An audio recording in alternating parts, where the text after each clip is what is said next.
Hi, I'm Steve Mulholland, the CEO of the CPA, Construction Plant Hire Association.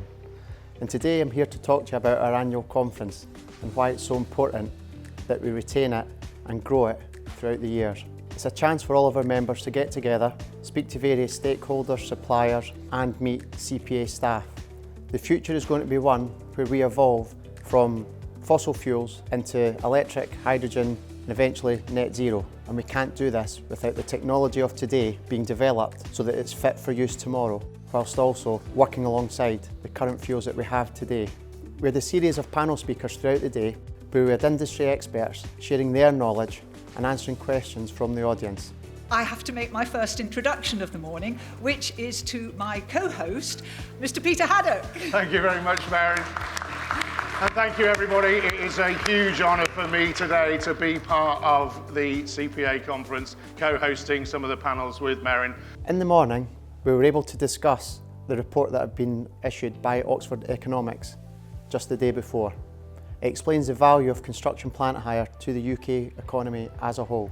As economists, we sort of think about the impact on the economy, I suppose, in two ways. So the GDP contribution, 14 billion, and then the number of jobs as well, so 191, nearly 200,000 jobs. So when it comes to funding, there's very little to actually, the government's got very little room to manoeuvre at the moment, you know, and this comes back to the challenge of higher taxes, higher borrowing, and low growth.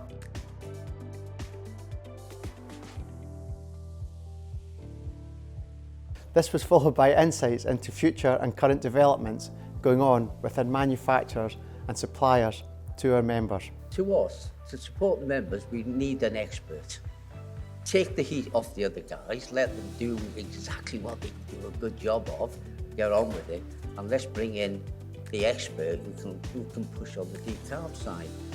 If you're going to invest in AI technology or a CRM system, and we've got 3,500 people we've got to buy licenses for, not 2 licenses if you're a one-man band somewhere. Making the sizable investment, obviously up front, seems quite a challenge, as you probably imagine. But when you actually look at it, when you take into consideration operational costs, fuel cost savings, very often, they are very often surprised and very willing to work with us. The end user comes to us, or Catherine, or anyone in the industry, and ask the question, look, I've got this challenge, can you help me? What do you think the right solution is?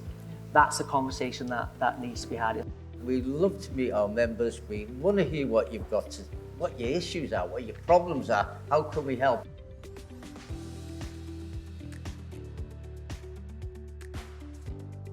Prior to lunch, we had the panel explaining where we're at in the battle for skills. Trying to attract, train and retain staff within construction plant hire has always been a challenge.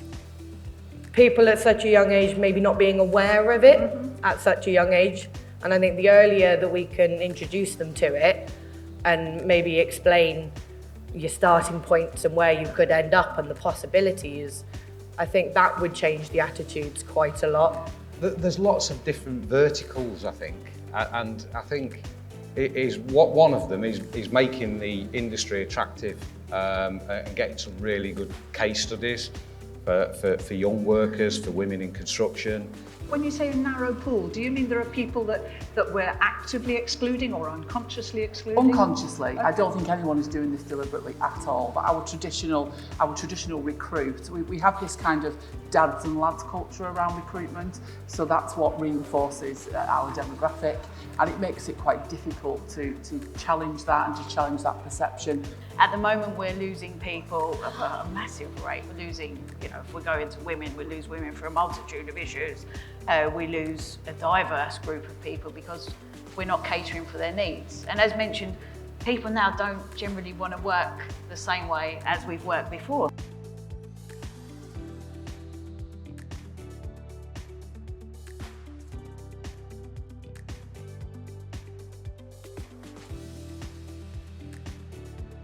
The afternoon session started with the challenge for growth and succession planning.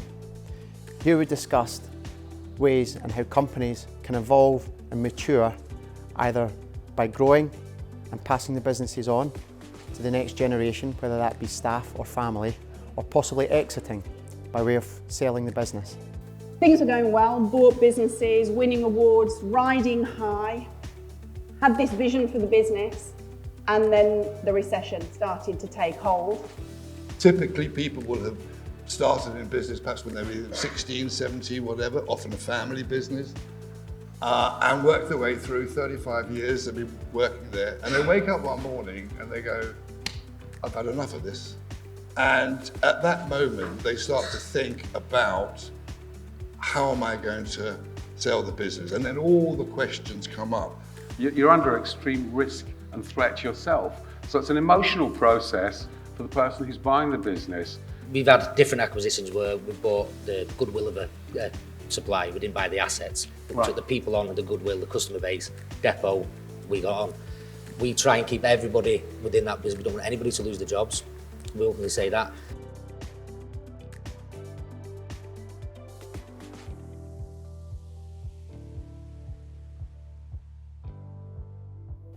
Our last panel session of the day was on mental health and wellbeing. Here we heard a really poignant story from Matt. It had everybody's attention and hopefully had the effect where everyone will ask after their colleagues' health and to check in with them on a regular basis, especially those that can often be a little bit quieter or if they've noticed any sudden change in behaviour over a period of time. What these guys are going through outside of the workplace, and it was tough because these guys I work with day in, day out, and they were the big macho guys in the industry, and it was just completely unknown. And I really couldn't work out how we all worked together so closely but knew so little about each other. The normal volunteering role is to visit people. I visited a guy in Milton Keynes, must be 5, maybe 6 weeks ago now. He broke his leg playing football. He had metal pins in. Hopefully not with... There's a collarbone last week. I couldn't tell you about collarbones. So I went round and we do an interview, and because we are means tested, it's not just give away money. And we got them a fridge, a cooker and some carpet. Right. So making like practical differences right there and then. Well, several things less to worry about. I remember saying, I should not be feeling like this. I was probably swearing a lot. I'm having to keep it all in there. And I remember at the end when I finished, I expected a negative response back. Not on purpose. People go, what about your kids? What about family? Look what you got. That happens a lot. He never said that. Never said that. He said, Matt, that's painful and your life's really in a bad way. He swore that. And then his next question to me was, are you thinking about suicide? I remember saying yes.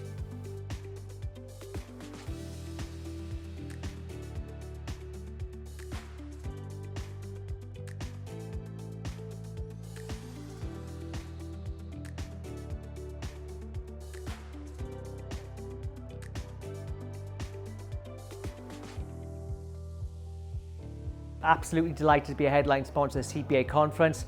Always very well attended, delighted to get amongst the industry, and always some great topics of discussion to listen to. So if you haven't been before, please come. It's a fantastic event. Thank you. So the 2024 CPA conference is over, and this is what you missed, mainly my new co-host Peter Haddock. But also there was lots of panel discussions, 5 this time, really interesting topics. First of all, in the morning, we've got the state of the industry, innovation and skills, and then in the afternoon? We got onto succession planning, always a thorny question, and we delved in quite some depth into mental health, didn't we? I found it very moving. So if you missed this event, please make sure you don't miss the next event, and also you can catch up on everything that happened here at the CPA website.